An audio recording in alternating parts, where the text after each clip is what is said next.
स्वागत है दोस्तों आपका ड्रीम रीडर इंस्टीट्यूट में।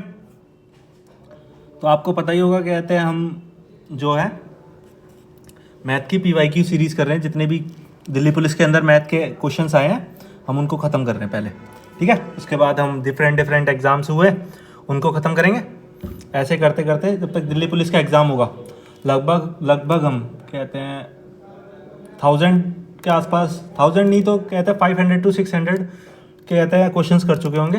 वो भी जो मैथ के हुए हैं रिसेंट एग्जाम्स में, और वो भी अच्छे क्वेश्चन करेंगे। ऐसे नहीं कि कहते मैं इजी क्वेश्चन कराऊंगा, एकदम जो पेपर के अंदर प्रीवियसली आए हुए हैं क्वेश्चंस वही कराऊंगा, जिससे तुम्हें पता चले कि कहते हैं तुम कहाँ पे कहते हैं स्टैंड कर रहे हो। अगर तुम प्रैक्टिस कर रहे हो, अगर प्रैक्टिस नहीं कर रहे हो तो जो मैं करा रहा हूँ उतने क्वेश्चन करते रहना, और जो अप्रोच है क्वेश्चन को करने की वो देखते रहना। उसी से तुम्हारा कल्याण हो जाएगा। 15 में से 10 से 12 क्वेश्चन तुम्हारे सही हो जाएंगे अगर तुमने प्रैक्टिस की, जो मैं क्वेश्चन करा रहा हूँ उनकी भी, ठीक है। तो क्वेश्चन क्या कह रहा है, पहले क्वेश्चन से स्टार्ट करते हैं। तो क्वेश्चन ये है तुम्हारा पहला, क्या कह रहा है, इन द फर्स्ट ईयर, थोड़ा इसको वो है, अब सही है। In the first year, the population of the village increased by 10%, and the second year it was decreased by 12%. At the end of the second year, its population was 14,520. What was the population at the beginning of the first year? तो मैं हिंदी के अंदर बता देता हूँ। पहले वर्ष में एक गांव की जनसंख्या में 10% की वृद्धि होती है, और दूसरे वर्ष में यह 12% कम हो जाती है। दूसरे वर्ष के अंत में इसकी जनसंख्या 14,520 थी। तो पहले वर्ष के शुरुआत में जनसंख्या क्या होगी, ठीक है। स्टार्टिंग में जो कहते हैं विलेज की पॉपुलेशन है वो बतानी है तुम्हें। पहली साल के अंदर 10% बढ़ गई है, दूसरी साल के अंत में बढ़ के 12% कम हो गई है, ठीक है। उसके बाद जो दूसरा साल जो ख़त्म हुआ है उसके बाद कितनी हो गई पॉपुलेशन, 14,520, ठीक है। और तुम्हें पूछिए क्या कहते स्टार्टिंग में जब पहली साल जब स्टार्ट हुई थी तब उस टाइम पॉपुलेशन कितनी थी। तो करेंगे इसे, यहाँ पे मान लेंगे x इंटू में 10% बढ़ा है। तो जब 100 का तुम 10% मान लो, कहते हैं 100 का 10% बढ़ाओगे तो कितना हो जाएगा, 110 अपॉन 100। और इसको कर लेंगे अपन 12 जब माइनस करोगे 88/100 इक्वल्स टू में 14,520। इसको सॉल्व करेंगे अब हम। 10 से 10 कट हो गया, 11 से ही कट जाएगा, चेक कर लेते हैं अभी। 1320, ठीक है। और इसको फिर से 11 से कट करते हैं, 1208, और 8 से भी कट कर देते हैं इसे, 85, ठीक है।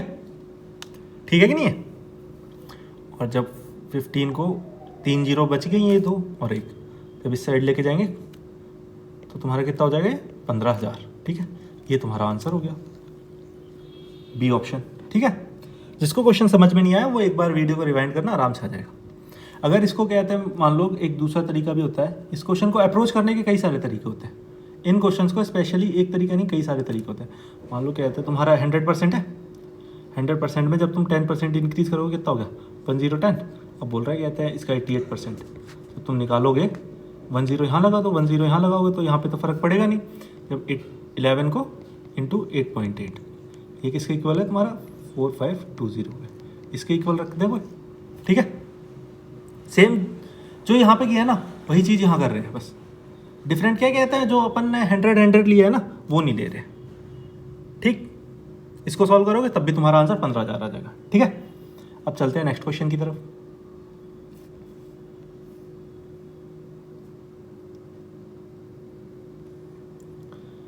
तो मैं पढ़ता हूँ क्वेश्चन इंग्लिश में, फिर हिंदी में बताऊंगा।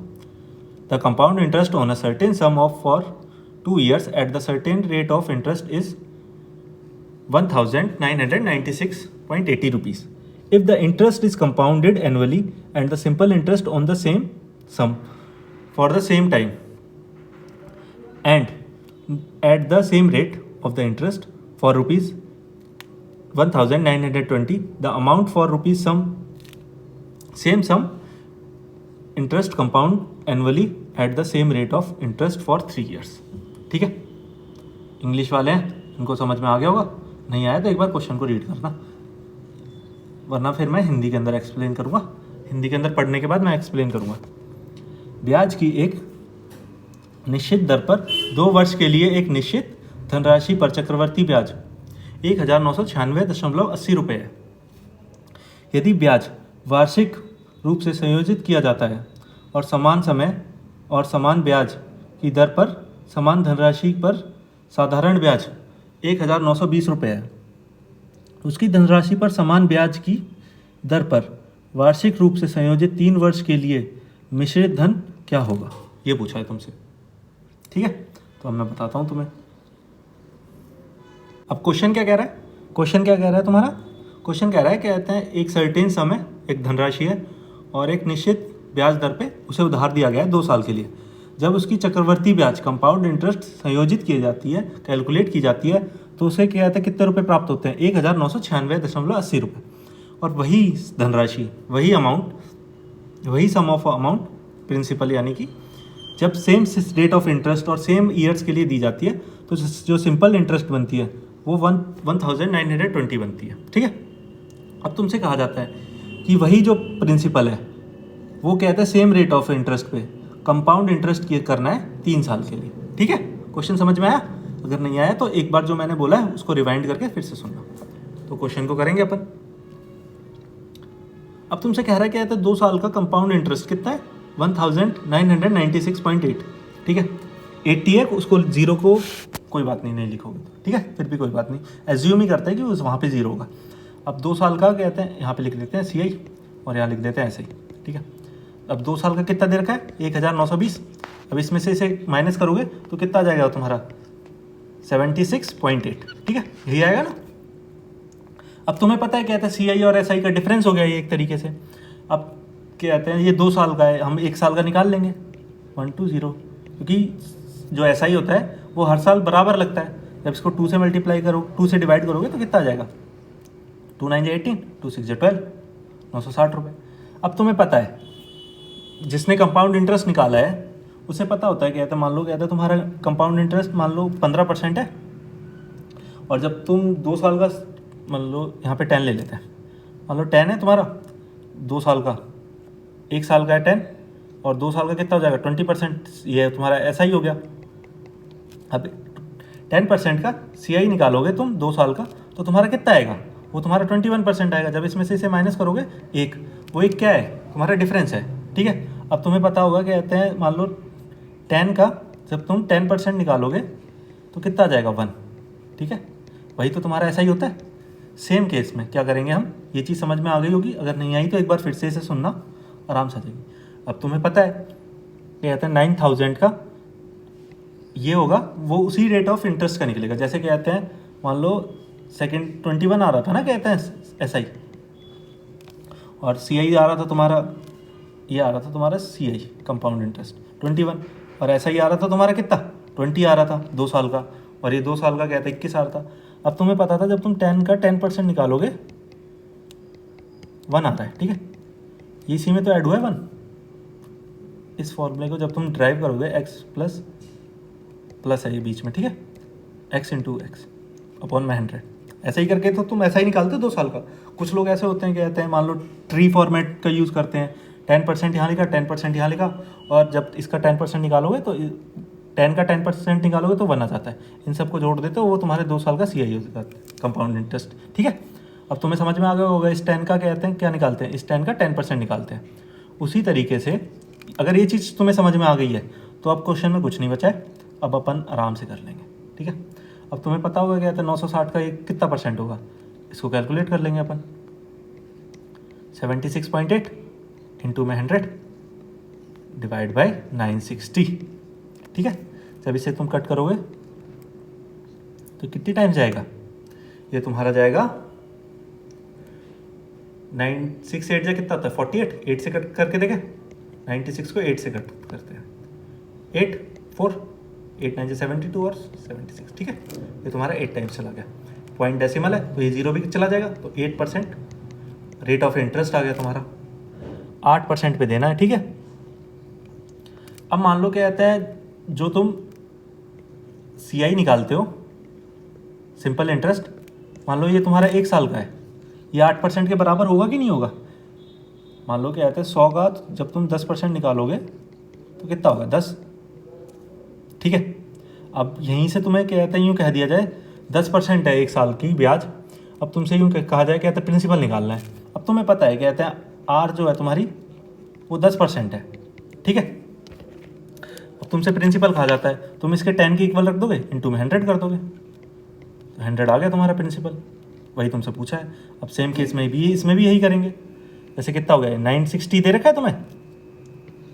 अब तुम्हें पता है क्या कहता है ये 8% के इक्वल है, इंटू में 100 कर देंगे, कट करेंगे, कितना आ गया 12। तो 12,000 तुम्हारा क्या आ गया? ये आ गया तुम्हारा प्रिंसिपल। अब तुमसे क्या कहा गया है 8% निकालना है तुम्हें, कहते हैं 3 साल का। ट्री फॉर्मेट कर देंगे यहाँ पे 960 960 और 960, और 2 साल का तो अपन ने निकाला ही है 76.8 76.8 और सेम है 76.8। और 76.8 का मान लो क्या कहते हैं 12,000 तो ये है ही, जब तुम इन सबको ऐड करोगे तो कितना हो गया 1800 कहते हैं, ये कितना हो गया तुम्हारा 2700 और 180, और इसमें ये जोड़ोगे क्या कहते हैं कितना हो गया ये तुम्हारा 150, 75 उसमें क्या कहते हैं तुम 3 लगभग 3.3 के आसपास और ऐड कर लेना। ठीक है, और जब तुम इसका निकालोगे और 76 सबको ऐड ही कर लेते हैं, वेट एक सेकेंड, 76 ठीक है 8 1। ऐसा नहीं है कहते ये कैलकुलेशन करना बेकार होता है, ये कैलकुलेशन तुम्हें पेपर में खुद ही करनी है। ऐसा नहीं है कहते तुम कैलकुलेशन बिना कर ही कहते आगे निकल जाओगे, नहीं निकल सकते। इन क्वेश्चंस के अंदर कैलकुलेशन तुम्हें करनी ही पड़ेगी। ठीक है, कितना हो गया तुम्हारा 3 10 11 और 3। ठीक है, 3000 कुछ आ गया है ये तुम्हारा, और पॉइंट में जब तुम जोड़ोगे तो यहाँ पे 9.6 आ जाएगा। ठीक है, और 1.8 पॉइंट और जोड़ना है इसके अंदर, तो ये तुम्हारा कितना जगह है इसमें 4 और ये तुम्हारा 11। ठीक है, ये लमसम में जा रहा है। जब तुम इसका 8% और निकालोगे तो और आ जाएगा। जब तुम इसका 8% निकालोगे तो कितने टाइम्स जाएगा, 1 पॉइंट यहाँ लगा लो, 1 पॉइंट यहाँ लगा लो, 7 8 56, 5 पॉइंट कुछ और ऐड होगा। ठीक है, अब इसके ऑप्शन थोड़े थोड़े दूर है। 15,000 के आसपास आंसर जाएगा, 15,111 6 तो जा नहीं सकता, क्योंकि अपन जब तुम 12,000 में 3,100 इतना भी जोड़ दोगे ना, ये 5 को एक्सक्लूड करके भी, तब भी तुम्हारा 15,111.4 आ रहा है। ये और कोई ऑप्शन है नहीं, यही ऑप्शन है, तो यही तुम्हारा आंसर हो जाएगा। और तब तुम इसके अंदर 5 जोड़ दोगे, 5 ऐड कर दोगे तो एग्जैक्ट तुम्हारा यही आंसर आ जाएगा। ठीक है, अब जिसको ये समझ में नहीं आया एक बार वीडियो को रिवाइंड करके देखना, बहुत स्लोली बोला है मैंने और आराम से समझ में आएगा। ठीक है, अब चलते हैं नेक्स्ट क्वेश्चन की तरफ। राम, ठीक है स्टार्ट करते हैं next question. Ram sold an article for ₹1,476 after allowing a discount of 20% on a market price. If he had not allowed any discount, he would earn 24% profit. What is the cost price of the article? ठीक है, तो मैं हिंदी के अंदर एक बार बता देता हूँ, फिर उसके बाद मैं एक्सप्लेन करूँगा। राम ने एक वस्तु के अंकित मूल्य पर 20% की छूट देने के बाद उसे 1,476 रुपये में बेचा। यदि उसने कोई छूट नहीं दी होती तो उसे 24% का लाभ होता। वस्तु का क्रय मूल्य क्या होगा? ठीक है, तो क्वेश्चन क्या कह रहा है? क्वेश्चन कह रहा है राम ने एक आर्टिकल खरीदा है, राम ने एक आर्टिकल बेचा है जिस पे उसने 20% का डिस्काउंट देने के बाद उसे 1,476 रुपये में बेच दिया। अगर वो डिस्काउंट नहीं देता तो उसे उसका प्रॉफिट कितना होता? उसे 24% का लाभ होता। ठीक है, तो अब तुमसे क्या पूछा है? तुमसे सीपी पूछा है, उसका क्रय मूल्य पूछा है। अब मैंने तुम्हें रेशो बनाना सिखाया है सीपी और एमआरपी का। ठीक है, जिसने ये रेशो बनाना नहीं सीखा है वो पिछली वाली वीडियो देखना, मैंने स्टार्टिंग की, जो मैंने स्टार्टिंग में सेट्स कराए हैं। लगभग हर वीडियो के अंदर ये क्वेश्चन आया ही आया है। ठीक है, एक स्टैंडर्ड क्वेश्चन है। अगर अच्छा एग्जाम में मतलब पेपर एग्जामिनर को ये सही बना रहा है तो ये इस टाइप का क्वेश्चन रेशो वाला देता ही देता है, एमपी और सीपी और एमआरपी का। अब इससे हम डायरेक्ट रेशो निकाल लेंगे। ठीक है, तो मैंने तुम्हें रेशो निकालना बता रखा है, वो मैं बताऊंगा नहीं, लेकिन इसको अपन रेशो से नहीं करेंगे। इसको कैसे करेंगे, इसको ऐसे करेंगे। तुम्हें ये दे रखा है 4760, ये तुम्हारे 80 के इक्वल है, ठीक है। मान लो तुम्हारा ये 80 के इक्वल है। 80 के इक्वल क्यों है, मान लो हम MRP मान लेते हैं 100, ठीक है। 100 में से वो कह रहा है 20% का डिस्काउंट दे दिया। अब जब 100 में से 20% माइनस करोगे तो 80 बचेगा, तो 80 के इक्वल रख दिया अपन ने, अपन में 100 कर देंगे इसे, क्योंकि अपन को 100 की वैल्यू निकालनी है। तुम ऐसे कर लेना, ठीक है, यहाँ पे लाइन कर लेना। और अब तुमसे पूछा है कि जब इस कहते हैं कोई डिस्काउंट नहीं अलाउड करता है तो इसे 124 रुपीज़ का प्रॉफिट होता है, ठीक है। जब तुम इसे सॉल्व करोगे, कट करोगे, तो ये कितनी टाइम चला जाएगा, ये तुम्हारा 1 और कितना बचा, 6 बचा यहाँ पे, 76 हो गया तुम्हारा। 8 8 से 64 और 3 बचा, ठीक है। और ये आ जाएगा तुम्हारा, फिर ये हो जाएगा 4 टाइम्स 6 बचा और ये 0.5। अब जब 10 से मल्टीप्लाई करेंगे कितना आ जाएगा, 841845 अपॉन ये क्या आता है। अब तुमसे कह रहा है जब इसको MRP हो गया ना, अब ये तुम्हारा MRP, अब इसको कह रहा है कि यार जब अपन इसको सेल करते हैं इतने ही रेट पे तो इसे 124 का प्रॉफिट हो रहा है। अब तुम्हें पता है क्या है प्रॉफिट किस पे होता है, प्रॉफिट तुम्हें MRP पे होता है, मतलब क्रय मूल्य पे होता है ना प्रॉफिट, CP। प्रॉफिट निकालने का फॉर्मूला क्या होता है, अगर तुमने बेसिक्स पढ़े हैं तो प्रॉफिट निकालने का फॉर्मूला क्या होता है, प्रॉफिट परसेंटेज निकालने का फॉर्मूला होता है SP माइनस CP अपॉन में CP इंटू में 100, ठीक है। ये प्रॉफिट परसेंटेज निकालने का फॉर्मूला है। अब तुमसे कह रहा है क्या MRP पे जब उसे बेचता है तो 124% का, मतलब 24% का प्रॉफिट होता है। मान लेते हैं हमारा CP 100% है, तो 124 के इक्वल हो गया ये कि नहीं हो गया तुम्हारा। अगर तुम 100 का 24% निकालोगे तो 124 ही आएगा, और उसमें 100 ऐड कर देंगे, तो ये क्या है तुम्हारा टोटल एक तरीके से SB भी हो गया और MRP भी हो गया, और तुम्हें CP निकालना इंटू में 100 कर देंगे। जब तुम इसे कट करोगे 1445 को 124 से, तो तुम्हारा कितनी टाइम चला जाएगा, ये तुम्हारा जाएगा 1 टाइम चला गया, 184 में 124605। अब तुम्हें पता है जब तुम कहते हैं 124 को 5 से करोगे तो कितनी टाइम चला जाएगा, वो होता है 620, वो तो ज़्यादा चला जाएगा। तुम्हें कितना करना पड़ेगा, 4 से करना पड़ेगा।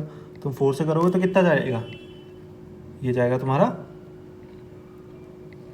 605496, ठीक है।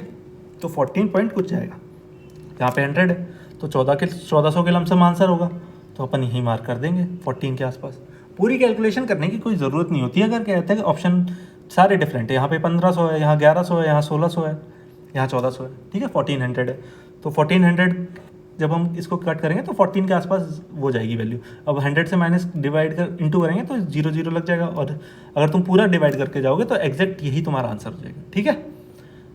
कर लेना अगर तुम्हें डिवाइड करना हो, वरना इसी तरीके से आंसर टिक करना और आगे चले जाना नेक्स्ट क्वेश्चन की तरफ, ठीक है। अब चलते हैं नेक्स्ट क्वेश्चन की तरफ। A Ram sold an article for rupees, ये तो सेम क्वेश्चन हो गया, चलो छोड़ते हैं इसे। मतलब ऐसा नहीं है कि मैंने बेकार सारे, मतलब एक शिफ्ट में कुछ क्वेश्चन इजी होते हैं, उनको छोड़ के बाकी सब क्वेश्चन मैंने लिए हैं, ठीक है, ताकि तुम्हारी सारी शिफ्ट कवर हो जाए। अब मैं सिंप्लीफिकेशन का क्वेश्चन इसलिए नहीं करा था क्योंकि वो तुम्हें खुद करना है, प्लस माइनस तुम्हें खुद करना पड़ेगा वहाँ पे। मैं तुम्हें कितनी बार भी प्रैक्टिस करा दूँ, बस अगर तुमने बोडोमास रूल फॉलो किया है तो आंसर एकदम करेक्ट होगा। अगर वो चीज़ तुम फॉलो नहीं करोगे, थोड़ा सी कहते हैं अपनी होशियारी चलाओगे, तो वहाँ पे रॉन्ग होगा ही होगा क्वेश्चन, ठीक है।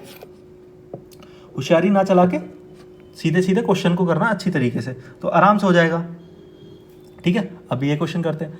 The ratio of the length and the breadth of the rectangular park is 5:3 respectively if a man walking around the boundary of the park at the speed of 6 km/h completes one round in 10 minutes, then the area of the park is। तो मैं हिंदी के अंदर पढ़ देता हूँ। एक आयताकार park की लंबाई और चौड़ाई का अनुपात 5:3 है। यदि 6 किलोमीटर प्रति घंटे की गति से पार्क की सीमा के साथ चलने वाला एक व्यक्ति 10 मिनट में एक चक्कर पूरा करता है, तो पार्क का क्षेत्रफल क्या होगा, ठीक है। मीटर स्क्वायर के अंदर आंसर देना है। एरिया भी वैसे भी मीटर स्क्वायर के अंदर होता है 2D के अंदर, तो 3D के अंदर जाते हैं तो मीटर क्यूब्स के अंदर तुम्हारा एरिया निकलता है। ठीक है, तो क्वेश्चन क्या कह रहा है, मान लेते हैं अपन पार्क बना लेते हैं, पहले थोड़ा डायग्राम से समझेंगे तो जिनको थोड़ी सी दिक्कत होती है समझने में उनको आराम से समझ में आएगा। ठीक है, ये तुम्हारा 5x हो गया, रेशियो के अंदर दे रखा है तो अपन 5x कर लेंगे इसे, ये तुम्हारा 3x हो गया। अब एक व्यक्ति है, एक आदमी है, वो यहाँ पे चल रहा है तुम्हारा, ठीक है, ठीक है, अब वो यहाँ पे चल रहा है तो उसको कितना टाइम लग रहा है, 6 किलोमीटर प्रति घंटे की रफ्तार से 6 किलोमीटर पर आवर की स्पीड से चल रहा है, और वो उसे 10 मिनट लग रही है एक राउंड पूरा करने में, एक ही राउंड पूरा करने में लग रही है ना। तो एरिया पूछा है तुमसे। अब तुम्हें पता है कि कहते जब वो बाउंड्री पे चल रहा है तो कहते हैं एक तरीके से वो पैरामीटर पे ही चल रहा होगा कि नहीं चल रहा होगा पैरामीटर पे, और पैरामीटर क्या होता है, रेक्टेंगुलर का परिमाप, एक तरीके से वो परिमाप पे ही तो चल रहा होगा। तो परिमाप क्या होता है, कहते हैं आयताकार का 2 इंटू लेंथ प्लस ब्रेड्थ, लंबाई गुणा चौड़ाई, लंबाई जमा चौड़ाई। ठीक है, तो अपन को ये कितनी दे रखी है और उसके बराबर इक्वल्स टू में किसके रख देंगे, किसके इक्वल रख देंगे, ये रख देंगे अपन 1000 के इक्वल। अब ये 1000 कैसे आया, अब उसकी स्पीड जो है ना 6 किलोमीटर पर आवर है, क्या कहते हैं कितनी स्पीड है, 6 किलोमीटर प्रति घंटे की रफ्तार से। इसका मतलब होता है वो 6 किलोमीटर चलेगा 1 घंटे के अंदर। अब तुम एक अगर थोड़ी सी कैलकुलेशन करोगे दिमाग के अंदर, मान लो 6 किलोमीटर वो 1 घंटे के अंदर चल रहा है, ठीक है। अब 1 घंटे में कितने मिनट होते हैं, 60 मिनट होते हैं। तो क्या कहते हैं 60 मिनट होते हैं, 60 मिनट होते हैं तो 6 किलोमीटर चलेगा, तो 10 मिनट में कितने किलोमीटर चल लेगा, 1 किलोमीटर। 1 किलोमीटर को जब अपन मीटर के अंदर आंसर देना है तो मीटर, ये किलोमीटर हो गया 1 किलोमीटर। जब हम इसको कहते हैं मीटर के अंदर कन्वर्ट करते हैं तो 1 किलोमीटर में कितने मीटर होते हैं, 1 किलोमीटर में कितने मीटर होते हैं, 1000 मीटर्स होते हैं। वही चीज़ हमने यहाँ लिख दी है, सिंपल। अगर तुमने ये चीज़ क्वेश्चन के अंदर पकड़ ली तो क्वेश्चन बहुत आसानी से हो जाएगा, अगर नहीं पकड़ी तो उसके बाद परेशानी हो सकती है, कंप्यूटर की स्क्रीन देखनी पड़ेगी तुम्हें कुछ देर के लिए। अगर तुम्हें फिर भी नहीं आया तो क्वेश्चन को तुम छोड़ दोगे और कहोगे पेपर के अंदर ये कैसा क्वेश्चन था। ठीक है, तो इसका इक्वल रख देंगे। अब तुम्हें पता है कहते हैं साइड्स का भी रेशो दे रखा है, तो ये कितना हो जाएगा 8x, और इसका 2 से मल्टीप्लाई कर देंगे तो डायरेक्ट यहाँ पर लिख देंगे 16x बराबर 1000। ठीक है, अब इसे कट कर लेंगे, कट करोगे तो कितने टाइम्स आ जाएगा, ये आ जाएगा तुम्हारा x 4 नहीं 8, अरे आ जाओ, ये चाहेगा तुम्हारा 8 टाइम्स और ये हो जाएगा 5। इतना ही कट करते हैं, ठीक है, और कट करना है, इतना ही करते हैं। अब तुमसे कह रहा है, कहता है उसका एरिया बताओ कितना है। अब अपन ने x की वैल्यू निकाल ली है, अगर कहते हैं इसको करेंगे 5x को इंटू 3x तो कितना हो जाएगा 15x स्क्वायर, 15 इंटू में 500 इंटू में 500 अपॉन 8 8 जा 64। इसको करेंगे कैलकुलेट। अब हम इसको जब तुम कैलकुलेट करोगे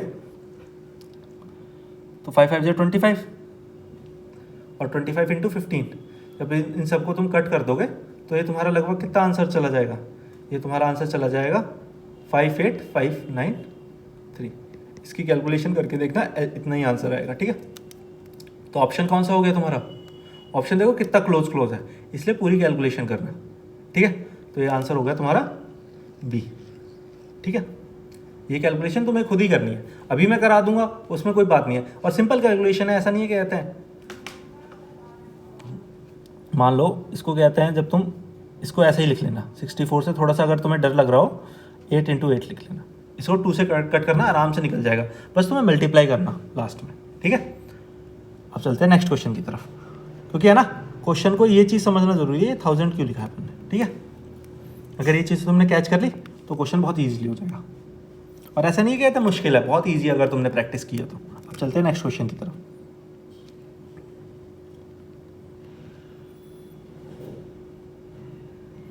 तो मैं हिंदी के अंदर, इंग्लिश के अंदर पढ़ूंगा पहले। A, B and C agree to pay a total telephone bill in the proportion 357. A pays first month bill 360, B pays second month bill 560, C pays third month bill 840. How much amount should be पे to settle the amount. अब मैं हिंदी के अंदर पढ़ता हूँ, फिर मैं तुम्हें एक्सप्लेन करूँगा। ABC अपने कुल टेलीफोन बिल का भुगतान 3-5-7 के अनुपात में करने के लिए सहमत होते हैं। ये पहले महीने का बिल भुगतान 360 रुपये करता है, और B दूसरे महीने का बिल का भुगतान 560 रुपये करता है, और C तीसरे महीने का बिल का भुगतान 840 रुपये करता है। तो खातों को निपटाने के लिए B को कितनी राशि का भुगतान करना चाहिए, ये तुमसे पूछा है। मान लो क्या है, तुम 3 दोस्त हो, तुमने कहा हम जो टेलीफोन बिल आता है वो 3, 5 और 7 के अनुपात में देंगे, लेकिन पहले महीने का बिल कौन दे देता है? A 360 रुपये। दूसरे महीने का कौन दे देता है? B 560 रुपये।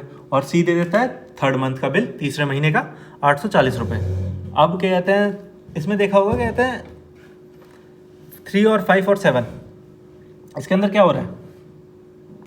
इसके अंदर हो रहा है, तो इस क्वेश्चन में कहा क्या गया है? इस क्वेश्चन में कहा गया है A, B और C है ना, वो इस रेशो में जो मनी बिल आए, टेलीफोन का बिल आएगा वो देंगे, ठीक है। अब 3A ने क्या आता है, 3 रेशो में ये दिया है, B ने ये दिया है और C ने ये दिया है। मान लेते हैं 3x रेशो 5x और ये 7x। C ने कितना दिया? ये तुम्हारा A ने कितना दिया? 3x। तो क्या आता है 360/3। यहाँ से अपन x की वैल्यू निकाल लेंगे तो कितनी आ गई? 120। ठीक है, अब ये तो इसका 120 हो गया, x की वैल्यू निकाल ली अपन ने। अब यहाँ से 7 से मल्टीप्लाई करेंगे तो 840। C ने एकदम सही दिया है बिल, C को कोई रिकवरी की ज़रूरत नहीं है। 120 × 5 करेंगे तो कितना आएगा? 600। तो और लेकिन असल में B ने कितना दिया है? 560 रुपये। कितने का डिफरेंस है? 40 का। तो 40 क्या होगा तुम्हारा आंसर? 40 रुपये और देगा B, ताकि पूरा बिल सेटल हो जाए। मतलब सबको बराबर बराबर, सबने जिस रेशो में डिसाइड किया है 3:5:7 के अंदर बिल देने का, वो हो जाए, ठीक है।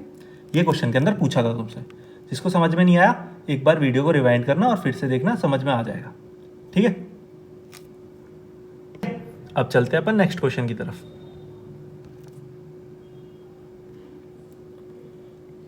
The total consumption of the rice is 20 per kg per month for a family. As the rice price increased by 35%, the family reduced its consumption so that the expenditure of the rice is increased by 8%. What is the new consumption of the rice per month due to increase in the price of rice? एक परिवार की चावल की कुल खपत 20 kilogram प्रति माह है। जैसे ही चावल की कीमत 35% से वृद्धि होती है, परिवार इस खपत कम कर देता है ताकि चावल के खर्च में 8% की वृद्धि हो।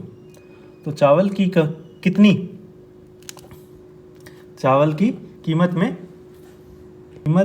कीमत में वृद्धि होने के कारण प्रति माह चावल की खपत क्या होगी?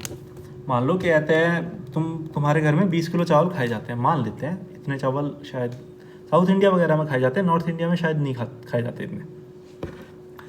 तो 35% प्राइस बढ़ गया चावलों का, ठीक है। उससे क्या होता है, तुमने चावल खाना कम कर दिया, लेकिन जो तुमने कंजप्शन की जो लेवल है ना, वो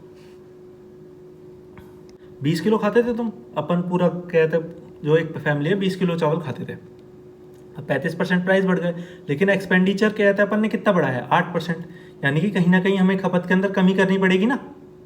करोगे कि नहीं करोगे? करेंगे, क्योंकि कहते हैं पैसे तो हमने कहते हैं जो टोटल कुल खर्चा है वो तो बढ़ाया नहीं है, इस वजह से हमें खपत के अंदर कमी करनी पड़ेगी। कितनी कमी करनी पड़ेगी वही पूछा है। कहते हैं जब उसकी कमी कर दोगे तो कितने किलो चावल खाएंगे अपन, ठीक है, वही चीज़ पूछे। होप तुम्हें क्वेश्चन एक्सप्लेन किया वो समझ में आया होगा। नहीं समझ में आया तो अपन क्वेश्चन करते करते फिर से एक्सप्लेन करूँगा, उसे सुनना और वीडियो को एक बार फिर से रिवाइंड करना। अब तुम्हें पता है कहते हैं एक्सपेंडिचर निकालने का फॉर्मूला होता है कंजप्शन इनटू में प्राइस, ठीक है। इसे ये कंजप्शन है, ये प्राइस है, इनका इनटू कर दोगे तो तुम्हारा टोटल वो निकल के आ जाएगा एक्सपेंडिचर। अब तुमसे कहा क्या गया है, मान लेते हैं कहते हैं जो प्राइस है वो 100 है, वो कितना हो गया बढ़ के 135 हो गया। 35% जब 100 का इंक्रीज करोगे, इसी फॉर्मूले को इधर उधर करेंगे तो अपॉन के अंदर डिवाइड के अंदर सब निकल जाते हैं, और कुछ भी पूछा हो, ठीक है। ये फॉर्मूला इंपॉर्टेंट है, ये तुम्हें याद है तो आराम से हो जाएगा। अब तुमसे क्या कहा गया है, कंजप्शन एक्सपेंडिचर कहा गया। एक्सपेंडिचर कितना बढ़ा है तुम्हारा, 100 से 108%। अब तुम क्या करोगे, तुम्हें क्या निकालना है, तुम्हें निकालना है कंजप्शन। कंजप्शन के लिए क्या करते हैं, टोटल एक्सपेंडिचर अपॉन में प्राइस। प्राइस कितना है तुम्हारा, 100 लिया है तुमने यहाँ पे। अब इसके अंदर तुम्हारा एक्सपेंडिचर कितना है 108, और क्या कहते हैं प्राइस कितना है 135। ये तो यहाँ से कट हो जाएगा। कंजप्शन के लिए सी 135 यहाँ है और 108 यहाँ है। अब 135 की परसेंट की वैल्यू कितनी दे रखी है तुम्हें, वो दे रखी है तुम्हें 20 इक्वल 108 की निकालनी है। अब 20 अपॉन 105 135 अपॉन में 108। अब इसको जब तुम कट करोगे, कैसे कट करोगे, इसको किससे कट करें बताओ, ए से 9 से कट, 9 1 जा 9, 9 5 जा 45, 1 2, ठीक है। इसको कर लेगा 4 3, और ये चला जाएगा तुम्हारा 4 टाइम्स, तो कितना हो गया, टोटल हो गया तुम्हारा 16, ठीक है। समझ आया कि नहीं आया कैलकुलेशन, और यही तुम्हारा आंसर है 16। यही तुमसे पूछा था गया था कितना कंजप्शन करोगे, ठीक है। क्वेश्चन समझ में नहीं आया तो एक बार वीडियो को रिवाइंड करना, फिर से देखना, क्वेश्चन आराम से समझ में आ जाएगा, ठीक है। अब चलते हैं अपन नेक्स्ट क्वेश्चन की तरफ। ये शायद तुम्हारा सेकंड लास्ट क्वेश्चन है, नहीं अभी तो कई सारे क्वेश्चन बच रहे हैं, डोंट वरी, आराम से करेंगे अपन।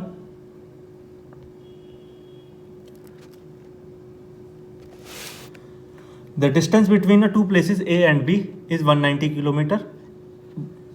बस A starts from A at 6 a.m. and travels towards B at 40 km per hour, and another bus starts from 7 a.m. and travel towards A at 50 km per hour at time they will meet. अब मैं हिंदी के अंदर पढ़ता हूँ, फिर मैं तुम्हें explain करूँगा। दो स्थानों से A और B के बीच की दूरी 190 किलोमीटर है। एक बस सुबह 6 बजे ए से चलना शुरू करती है और 40 किलोमीटर प्रति घंटे की गति से बी की ओर जाती है। दूसरी बस सुबह 7 बजे चलना शुरू करती है, ठीक है, बी स्थान से, और 50 किलोमीटर प्रति घंटे की गति से ए की तरफ चलना शुरू करती है। वह किस समय आपस में मिलेंगे, ठीक है। ये तुमसे पूछा है, ठीक है। क्वेश्चन समझ में आया, नहीं आया तो मैं तुम्हें बताऊंगा। अब तुम्हें पता है, मान लेते हैं इसको, क्वेश्चन को करेंगे छोटा, तो ए है यहाँ, बी है, ये बस लिख लेते हैं यहाँ पे, और ये बस हो गई तुम्हारी, ये इस साइड जा रही है, इस साइड जा रही है। मान लो अब कहा गया है, यहाँ से एक बस चलती है, वो कितने बजे चलती है, 6 बजे 6 AM। यहाँ से कितने बजे चलती है 7 AM पे, ठीक है। और ये कितने की स्पीड से चल रही है 40 किलोमीटर, और ये 50 किलोमीटर से। अब तुम्हें पता है अपोजिट डायरेक्शन में चल रही है ना, या इस डायरेक्शन में या इस डायरेक्शन में, तो अपोजिट डायरेक्शन में हम स्पीड को ऐड करते हैं, लेकिन वो हम बाद में करेंगे। और टोटल डिस्टेंस कितना है तुम्हारा, ये है 190 का। अब तुम्हें पता है ये 6 बजे चलना स्टार्ट हो रही है, ऑब्वियस सी बात है ये 1 घंटा लेट चल रही है जो ये बी से, तो ये 40 किलोमीटर एक्स्ट्रा चलेगी, क्योंकि एक 40 किलोमीटर पर आवर की स्पीड से चल रही है, यानी कि 1 घंटे में 40 किलोमीटर, तो ये ज़्यादा चल जाएगी। 190 में से अपन 40 माइनस कर देंगे, कितना बचेगा 150। क्यों किया हमने 40 माइनस, क्योंकि वो बस चल चुकी है 1 घंटा, इसलिए हमने 40 माइनस कर दिया। अब 7 बजे ये 40 पे यहाँ पे पहुँच जाएगी, ये वाली बस यहाँ पे पहुँच जाएगी, क्योंकि ये मान लेते हैं 40 किलोमीटर है, ये वाली बस है यहाँ पे पहुँच जाएगी, ठीक है। ये 40 किलोमीटर है तुम्हारा। अब यहाँ से कितना बचा, ये 150 किलोमीटर बचा। अब यहाँ से कैलकुलेट कर लेंगे, 7 बजे ये भी चल रही है और यहाँ पे 7 बजे ये यहाँ पे आ गई है। अब स्पीड को ऐड कर देंगे, ऐड करोगे तो कितना हो गया 40 + 50 कितना हो जाएगा ये तुम्हारा 90। इसको ऐड करेंगे, 10 से 10 कट हो गया। जब तुम इसे कट करोगे तो कितने टाइम्स हो गया, 9 1 जा 9, और ये कितना 6/9। इसको एक और बार और कट कर लेंगे, ये कितने टाइम चला गया तुम्हारा 2/3। 3 की वैल्यू अगर 60 मिनट है तो 2 की वैल्यू कितनी हो जाएगी 40, ठीक है। तो 1 घंटे 40 मिनट बाद वो मिल जाएंगी। तो 7 बजे तो यहाँ पे थी है, 7 बजे यहाँ से चली है, तो कितने बजे, 8:40 सुबह के वो मिल जाएंगे आपस में। ठीक है, जिसको समझ में नहीं आया एक बार वीडियो को रिवाइंड करना और सुनना, आराम से तसल्ली से आ जाएगा। ठीक है, अब चलते हैं नेक्स्ट क्वेश्चन की तरफ।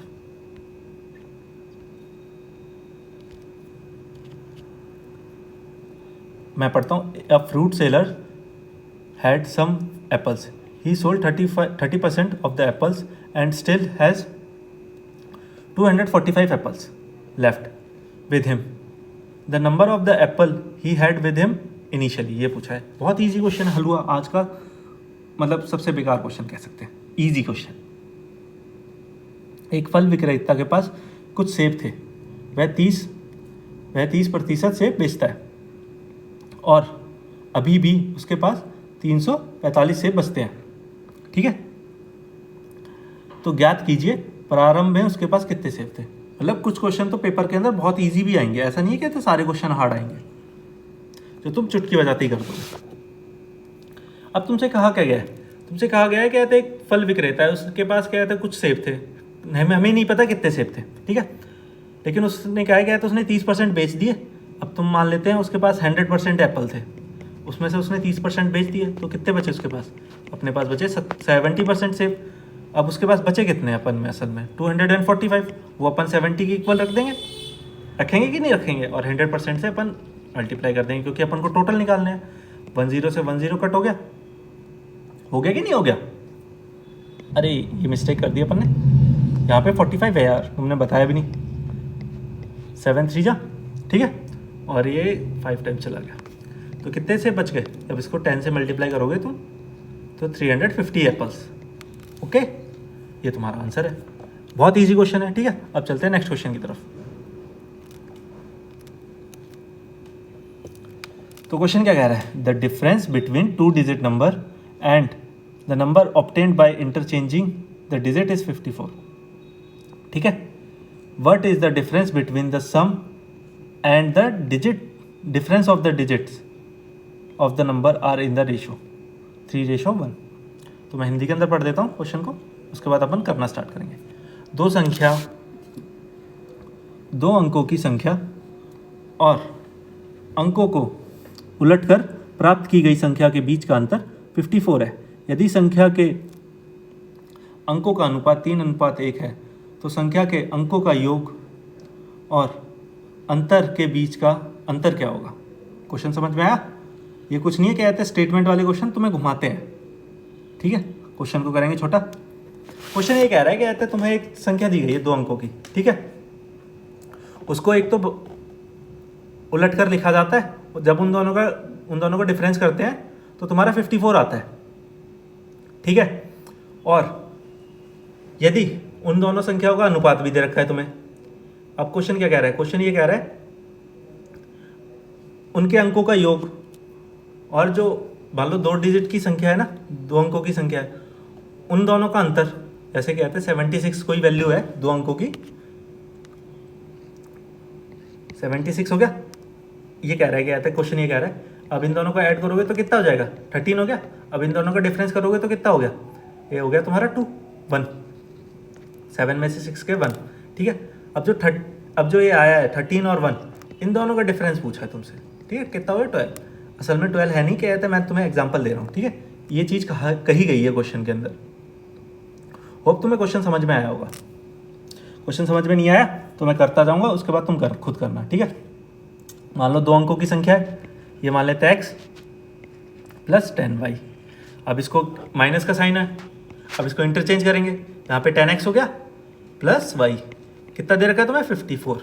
अब जब तुम इस माइनस को ब्रैकेट को हटाएंगे, माइनस अंदर जाएगा तो ये तुम्हारा कितना हो गया 10y minus x minus plus यहाँ पे 10x minus y equals to 54। यहाँ से कितना हो जाएगा, ये तुम्हारा हो जाएगा, ये हो जाएगा तुम्हारा 9y प्लस ये हो जाएगा, तुम माइनस का आएगा यहाँ पे 9y माइनस 9x। ठीक है, इक्वल्स टू 54। 9 को कॉमन ले लेंगे, y माइनस x, किसी को भी इधर उधर ले लो, वो तुम्हारे ऊपर है। 54 और y माइनस एक्स, 9 से इसको कट करेंगे तो कितनी टाइम जाएगा, ये तुम्हारा जाएगा 6 टाइम्स, इक्वल्स टू 6 हो गया। अब तुमसे एक रेशो के अंदर दे रखा है तुम्हें, अब क्या करेंगे, अब ये मान लो अगर ये 3y है और यहाँ पे ये वैल्यू कितनी है, 3:1 में दे रखी है तुम्हें। अगर हम इसको क्या कहते हैं ऐसे लिख लें 3y/y, तब भी तो तुम्हारा 3:1 ही बनेगा, तो हम इसको ऐसे लिख लेते हैं 3y - y = 6। इससे क्या हो जाएगा 2y = 6, y = 3। समझ आया तुम्हें? ठीक है। और इसको ऐसे भी लिख सकते हैं x = तो ये तुम्हारा ये क्या होगा, ये होगा तुम्हारा, ठीक है। अपन ने x की y की वैल्यू निकाल ली यहाँ से, तो एक कितना हो जाएगा, एक हो जाएगी वैल्यू तुम्हारी। अब इसको रब कर देंगे, इसको रब नहीं करेंगे, इसको थोड़ा साइड में कर देता हूँ मैं तुम्हारे लिए, अगर तुम बाई चांस नोट कर रहे हो इसे।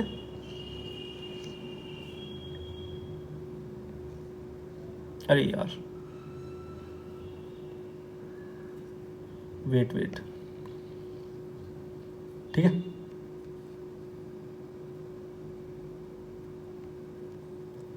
इसको हटाते हैं, एक सेकेंड रुकना, इसको लिखा ही रहने देते हैं।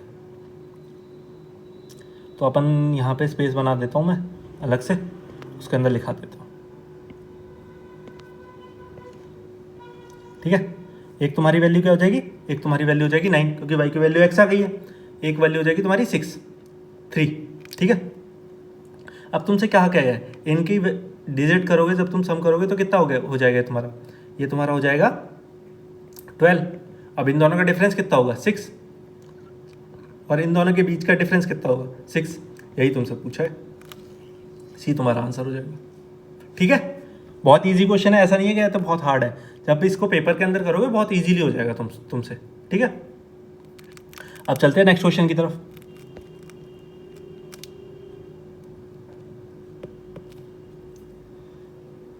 A hall is 14 meter long and 11 meter broad.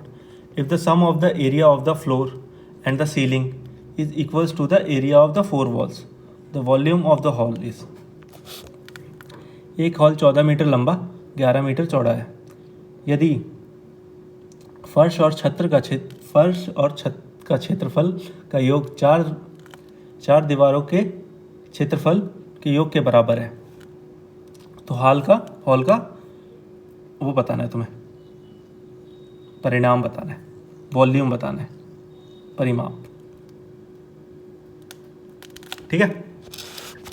अब तुम्हें पता है लेंथ इंटू ब्रेड्थ होता है उसका एरिया। 114 को 11 से मल्टीप्लाई करेंगे, एक स्क्वायर है, ठीक है। ऐसे ही तुम्हारी छत होगी स्क्वायर शेप में ही, आयताकार में ही, और ऐसे ही तुम्हारा फर्श होगा। तो इसको मल्टीप्लाई 2 बार करेंगे, क्योंकि क्या कहते हैं दीवार, फर्श का और छत का, ठीक है, इंटू में 2। इसको करोगे तो कितना हो गया ये तुम्हारा हो जाएगा 154, इंटू में 2 करोगे तो कितना हो गया 308। अब तुमसे क्या कह रहा है, अब एरिया ऑफ 4 वॉल्स, चार दीवारों का एरिया निकालने की तुम्हें फॉर्मूला पता है क्या होता है, 2 इंटू मैं लिखा देता हूँ L+B इंटू में H, ये होता है। ये क्या है, एरिया ऑफ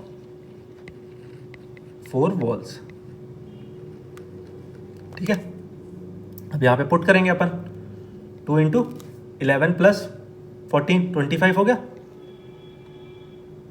अब क्या कह रहे हैं, उसके बराबर है, इसको क्लोज करेंगे, इंटू में H बराबर 308। इसको 2 से कट करेंगे तो कितना आ गया, ये तुम्हारा फिर 154 आ गया। अब H =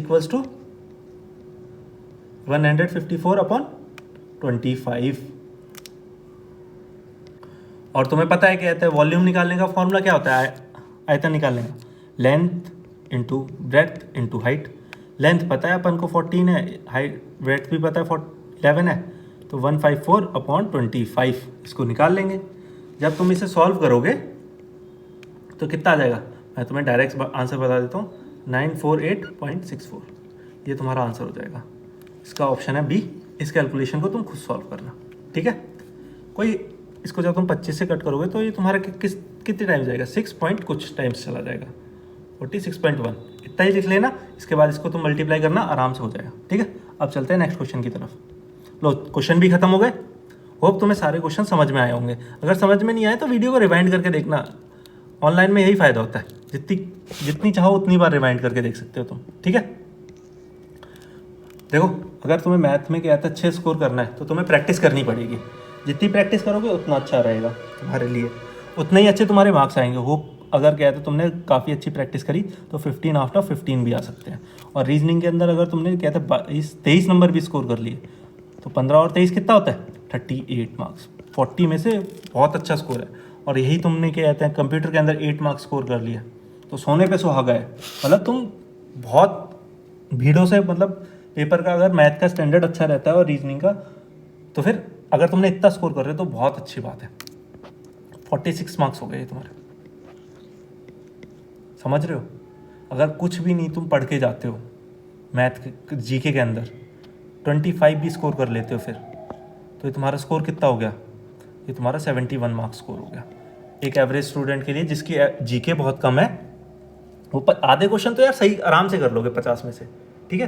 बस कंप्यूटर अच्छी तरीके से कर लेना, क्योंकि कंप्यूटर एक ऐसा है कहते हैं वो कंपटीशन को ख़त्म करेगा, क्योंकि कंप्यूटर बहुत कम बच्चों को आता है, ठीक है। मैंने वीडियोस डाली हुई हैं, उसके अंदर सारी चीज़ें कवर हुई हैं जो भी कहते हैं आती है सिलेबस के अंदर। और उसके बाद कहते हैं सितंबर के अंदर ये लास्ट 30 को ख़त्म होगा, सितंबर 30 या 31 को, तब तक सारी वीडियोज़ मैं कंप्यूटर की अपलोड कर दूँगा जो भी है।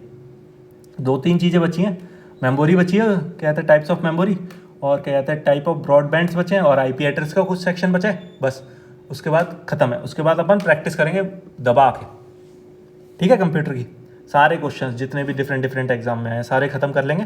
उसके बाद जब तुम पेपर देने जाओगे ना आसानी से करके आओगे, डोंट वरी, ठीक है। वीडियो को इतना ही रखते हैं। अगर तुम्हें वीडियो अच्छी लगती है तो वीडियो को लाइक करना और चैनल को सब्सक्राइब करना। Thanks for watching.